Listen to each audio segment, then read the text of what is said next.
Hello and welcome to the Ascend Health Show. I'm your host, Nick Angelis. I'm a nurse anesthetist and the owner of Ascend Health Center. And I'm here with Rachel Whitehawk from Whitehawk Ranch. Good to see you again. Yeah, it's good to see you too. This has been a day where I'm proud of myself today because I showered this morning. But earlier we had Mrs. Ohio on the show, which I didn't realize she was Mrs. Ohio. Oh. I guess that's why it took like a year for us to figure out a time that worked. Sure, schedule. And then of course you're always dressed and ready to impress. Well, it's just being me. And that's part of what we're going to talk about today. We're not sure if our title is going to be Fix Your Picker, but part of it is that sometimes we get in relationships and we pick the wrong person. So absolutely. Because we've had, I don't know, this is I think the 62nd Ascend Health show, and at least 3 or 4 of them have been about relationships. But maybe don't watch those yet. Watch this one if we tell you how to pick a relationship. That's then right. We can go from there. That's right. But before we start with that, I did want to mention one topic, because usually we kind of go off on tangents for 27 minutes and then that's all of our time, which is I'm seeing this more and more often where there's a couple, and it's usually a very supportive husband or wife. They'll bring their partner to Ascend Health Center, and then the person who's really suffering gets better, and then the relationship has all sorts of problems because it's almost built on I'm the helper who does everything, right, and I'm the receiver who receives everything. And honestly, I was in one of those relationships myself that didn't end well. So and I usually try hard to say, okay, your identity might change because these are powerful treatments, whether it's transcranial magnetic stimulation or ketamine. This isn't like a month and then we see if your pill helped a little bit. This is sometimes an instantaneous change, right, in how you've suffered for so many years. So what's a good way to work with couples like that where there has been this imbalance of basically health, where one person is always receiving, one person is always giving? Well, it kind of goes back to the original idea, which is we often choose people at a time in our life when we're not really ready, and we choose maybe people who aren't the best partner for us. But that doesn't mean that these relationships, once one person gets healthier, can't continue to grow and get better. It requires a lot of work on both ends, right? And I spend a lot of time in my practice and what I do to try to teach people how to choose better at the outset to mitigate, the problems that happen on the other end of it. Because all relationships are difficult. All romantic and marital relationships are challenging. It's hard work. I've often said it is the most important decision that you make, even more so than a career or a job, because it affects, that interpersonal relationship affects every aspect of your life. Sure. So you have a partner who is getting better, whose behavior is changing, whose personality in some cases changes, very, very rapidly, to your point. I think the most important thing for people to understand when they come together for any sort of counseling is to realize that both parties have more work ahead of them. And I think the number one goal is to be more selfless. I know we live in a culture where selfishness is really where everything lies. The media, the culture tells us to behave in a certain way to receive something ourselves. Right. I think the phrase is 2 ticks and no dog. Right. There you go. But we do have to think about changing our perspective and changing what the priority of the relationship is. I tell people that if you're going into a relationship because you need something to fulfill you, it's probably not the best time to seek a relationship. Sure. I think when you are restructuring your life based on a medical treatment and something changes, it is even more important that you sit down and decide what relationships are for. What are they about?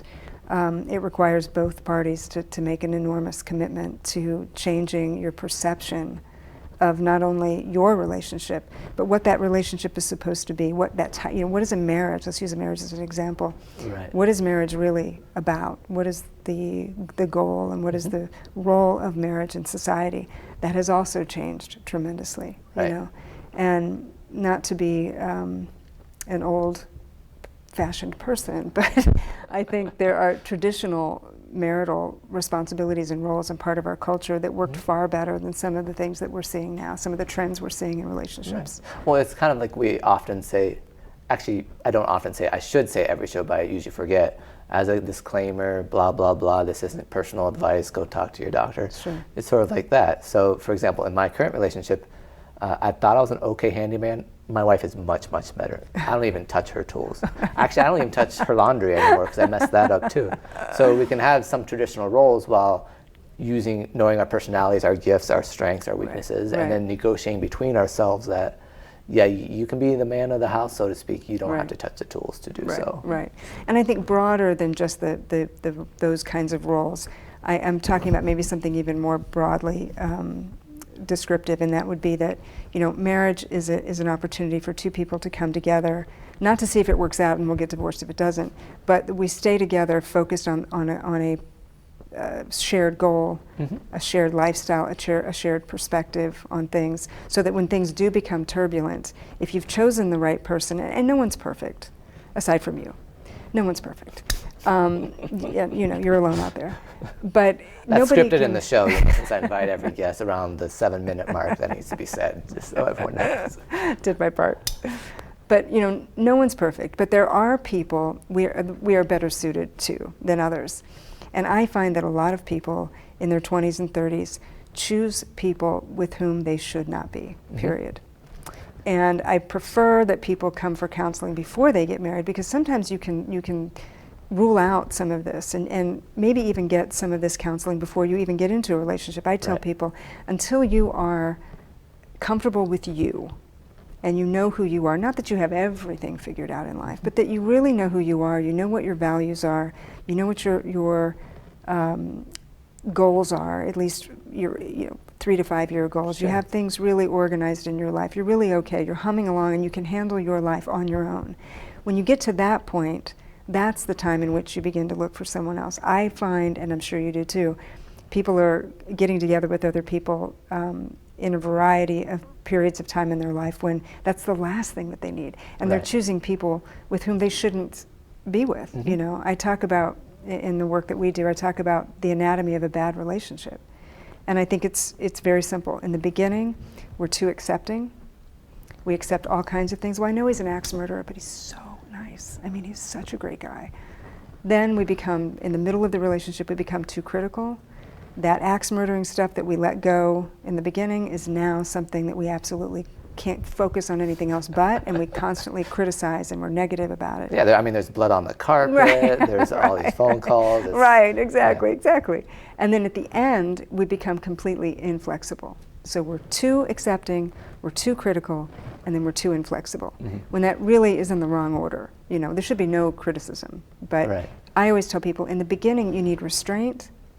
In the middle, you need respect.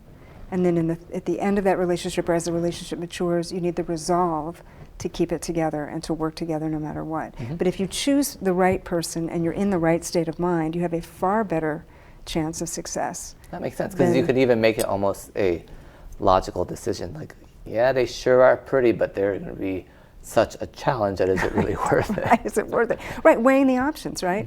And I find a lot of people don't do that, especially in the last 10 years.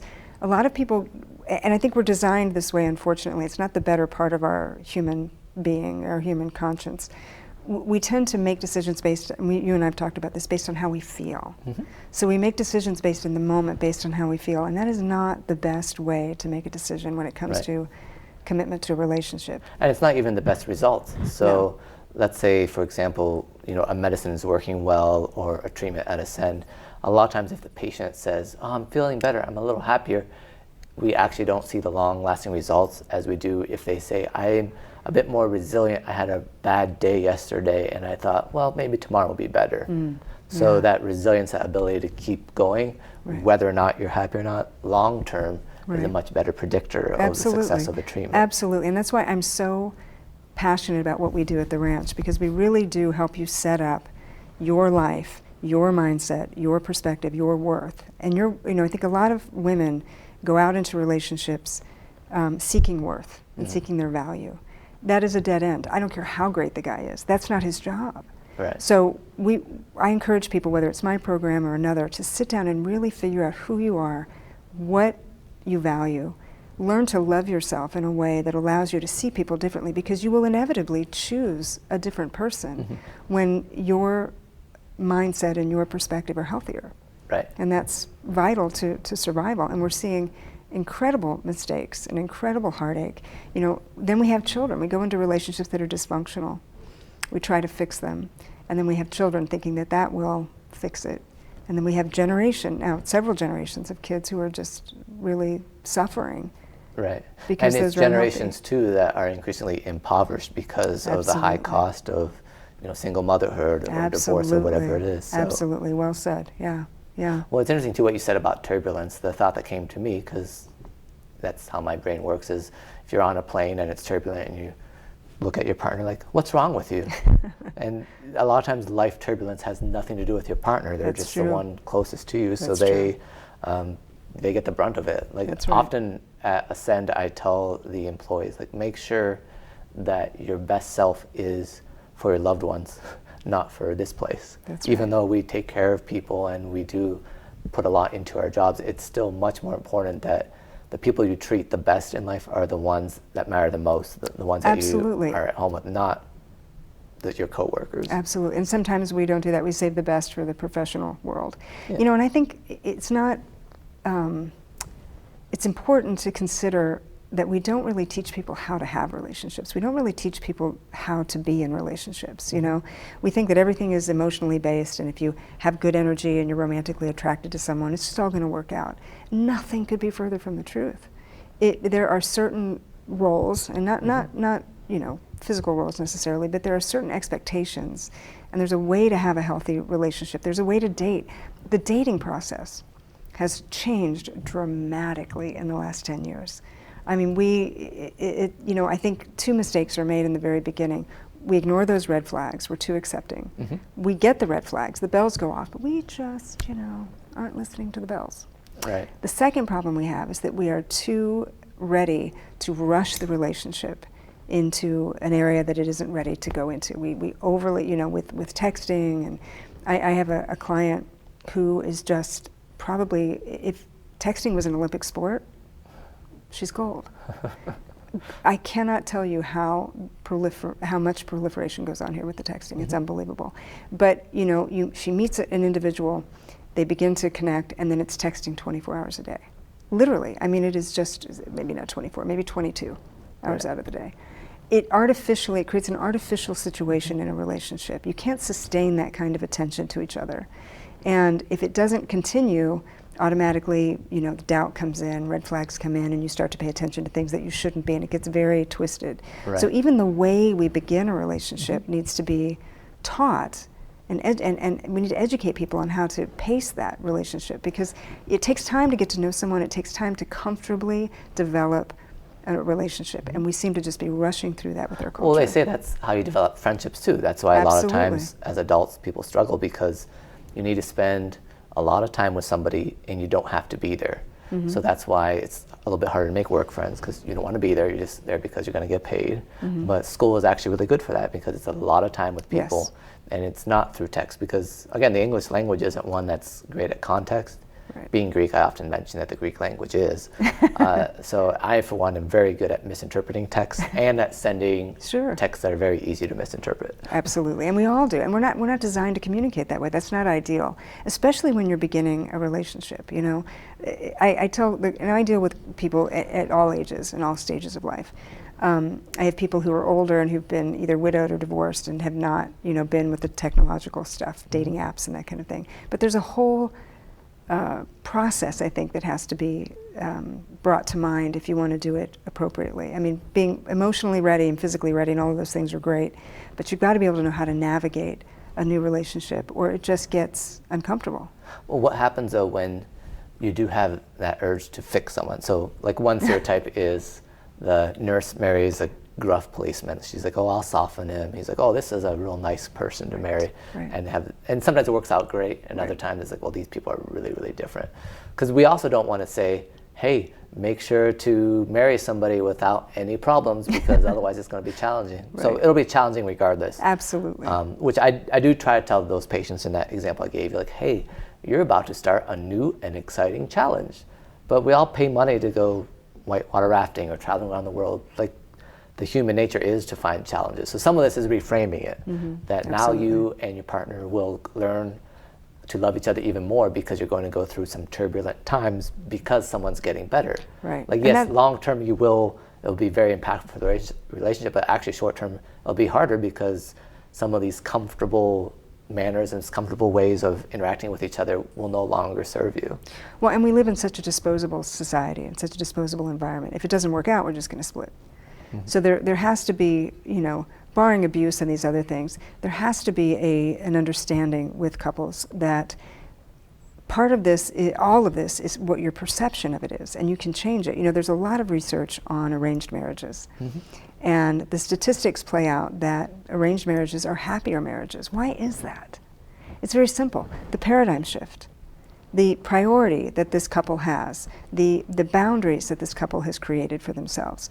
These are two people who were not brought together necessarily of their own volition, but stay together and are reported to be happier. They are self-reporting to be happier. I think that says a lot about what we can choose to place our emphasis on. So it's still like the two people on the plane.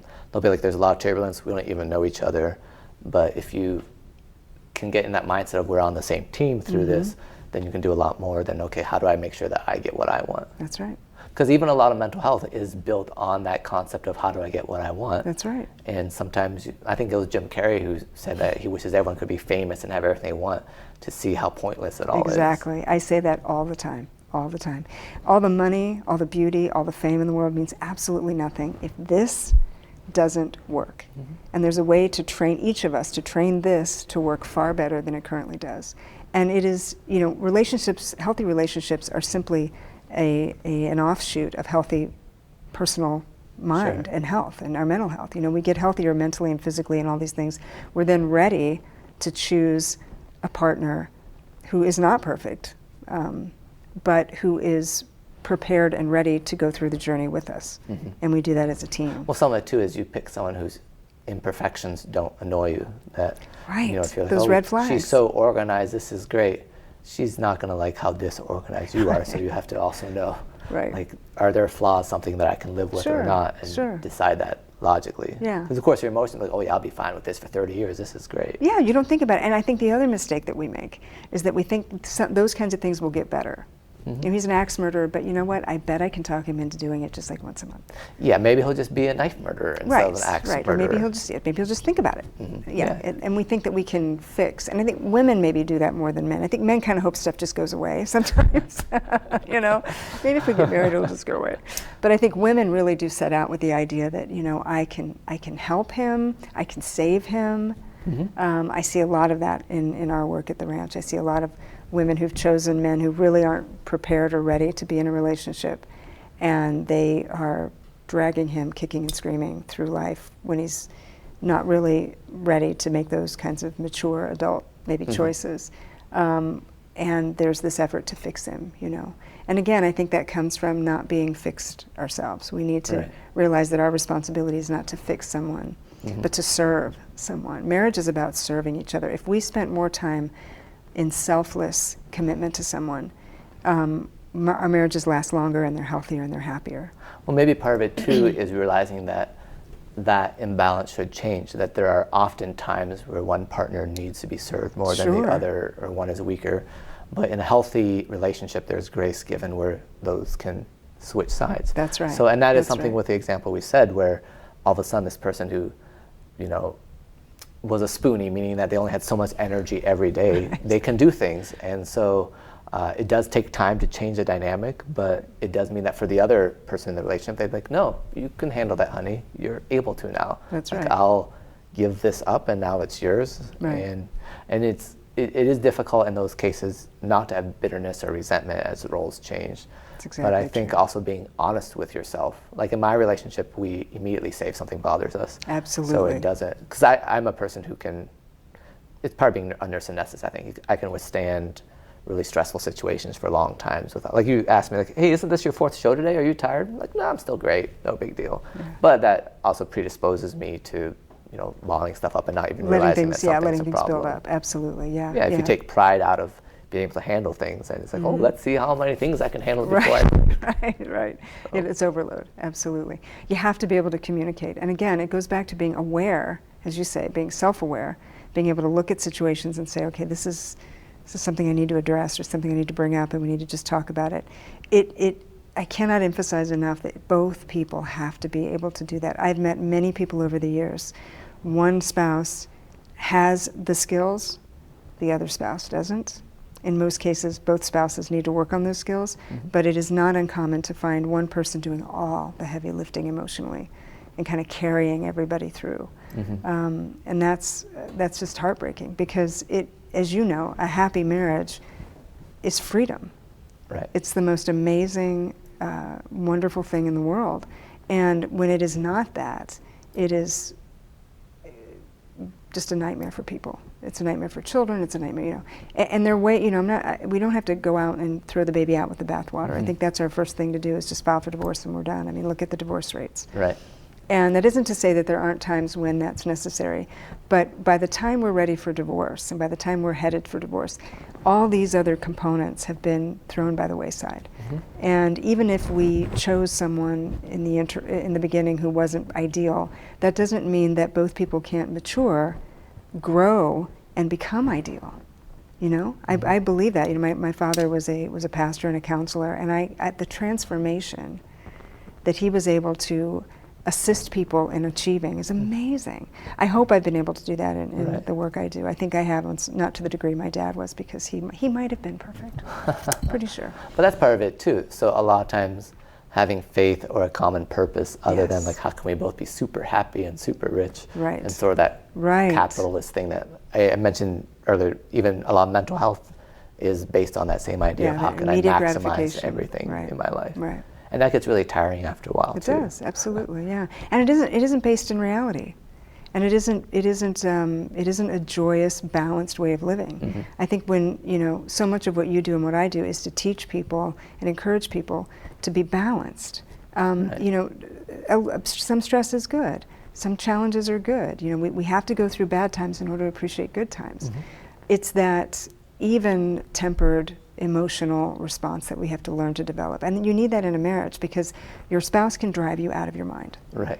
And that's up to you. That's not necessarily all of their responsibility. It's all in how you perceive your relationship and your role in it and what your expectations are. And sometimes we have to change those expectations. And you're right, based on different seasons in our life, one spouse goes through something, the other spouse has to carry the load for it for a time being, and then it goes, it ebbs and flows.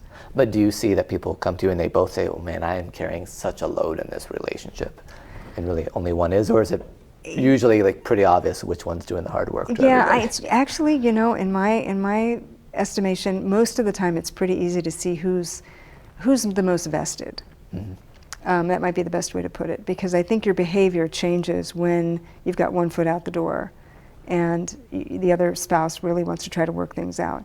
But there is such deep-seated conflict because by the time people seek counseling, which is what I don't like, they've already created two camps. Right. Really, really divisive, resentful camps. And you understand how that happens. It doesn't take very long. And you're trying to coexist in this environment, you're trying to raise kids, you're trying to develop a career, and it's a nightmare, absolute nightmare. I would love to be able to take that away from people by giving them the skills to change their perception. Well, you might want to think of it too almost, because let's be honest, it's the part of the couple that's doing most of the investing that's watching this right now. That's right. The other one's, he's playing video games. Yeah, he's in the den playing video games while you're watching this, it's fine. But you might want to think almost like an oil change. Like it's not this, we need to go to counseling. It's like, well, it's been 5,000 miles. Let's just make sure everything's still working. Yeah. Maybe it's still under warranty. Who's to say? Right. And there's a lot that can be done in a few sessions with someone who's really aware of what needs to happen. And as I said, it doesn't have to be me, it doesn't have to be you, it can be, there are a lot of resources out there. Right. People do not need to be miserable in relationships. Addiction, mental health issues, there's so much of that in relationships that it's almost, it's difficult to discern, aside from addiction, but the mental health concerns are difficult to discern. But these are not insurmountable things, as you and I have said so many times. Right. With hard work and a change in perception and some consistency, you can make a dramatic difference in your marriage. So the next step for those invested people watching this is the consistency then? To just keep doing what they're doing and then... Well, I think it's to seek help. Okay. I do. I think a lot of people need an objective kind of referee to kind of get things back, or a mediator to kind of get things back on track and say, hey, it'd be really helpful if you considered this. And then you take it piecemeal. Very simple changes on a very consistent basis. If you try to do, it's like deciding January 1st you're going to start a new diet, and you completely change everything and take everything out of the cupboards and all of that.